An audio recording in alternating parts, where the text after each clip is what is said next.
नमस्कार, मैं डॉक्टर विजय शुक्ल।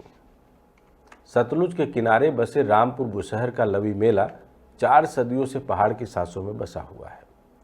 कभी यह मेला व्यापार की लहर था, संस्कृति की सरहद थी और तिब्बत से लेकर बुशहर तक विश्वास की एक डोरी थी।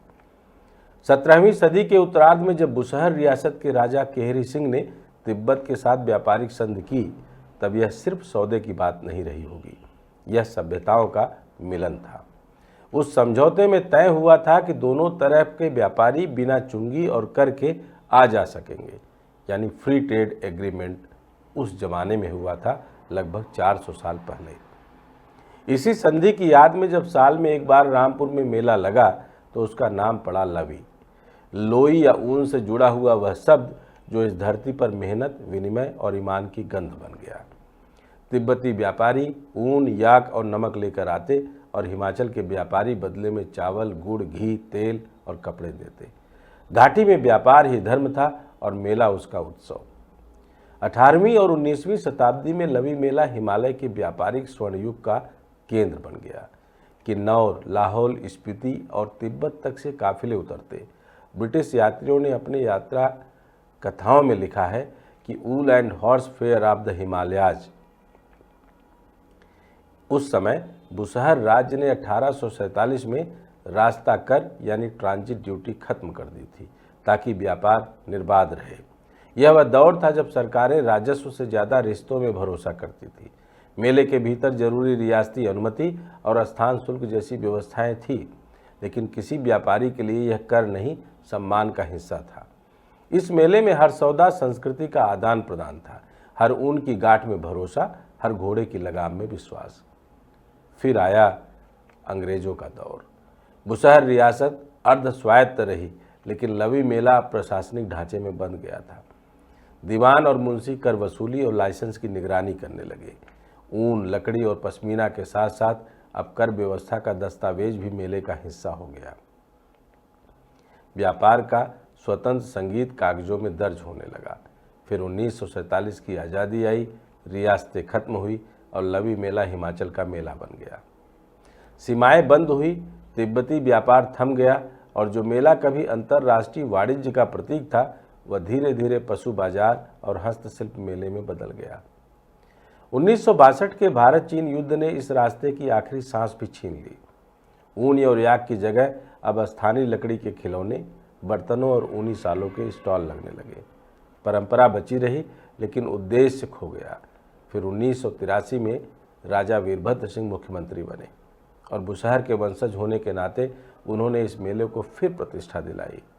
1985 में इसे अंतर्राष्ट्रीय मेला घोषित किया। वह दौर उम्मीद का था, जब स्थानीय संस्कृति को वैश्विक मंच पर लाने का सपना देखा गया।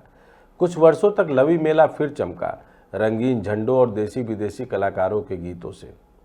लेकिन जैसे जैसे वक्त बढ़ा, भावना घटती गई। 90 के दशक में मेला सरकारी उत्सव बन गया। पहले व्यापारी आते थे, अब टूरिस्ट आते हैं। पहले ऊन और घोड़े बिकते थे, अब फूड स्टॉल और खिलौने बिकते हैं। नगर परिषदों ने बोली और टेंडर के जरिए स्टॉल बांटना शुरू किया।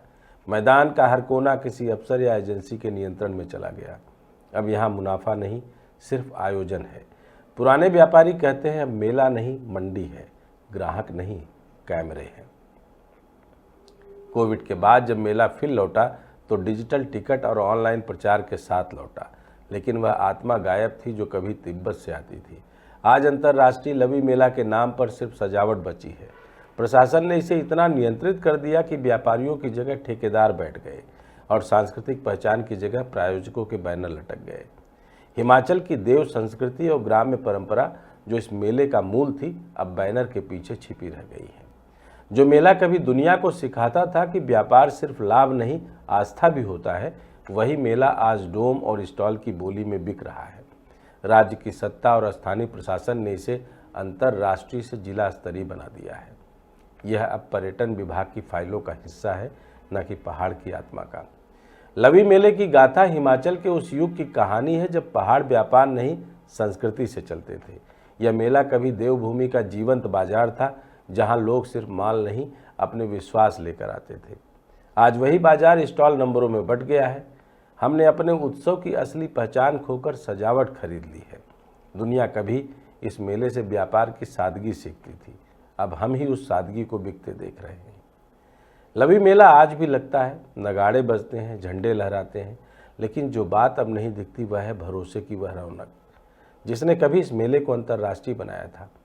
आज वह भरोसा नहीं रहा और उसके बिना मेला बस एक तमाशा है जो हर साल लगता है और हर साल थोड़ा और खो जाता है।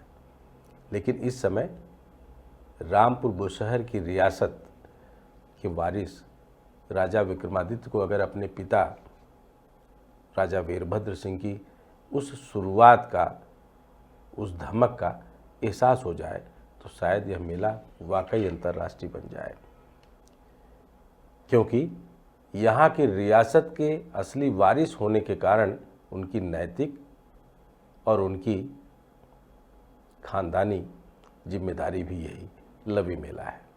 हो सकता है कि हिमाचल के इस दौर को वह फिर से जिंदा कर पाए, जहाँ सब कुछ आत्मीय हो जाए। जय हिंद, जय भारत।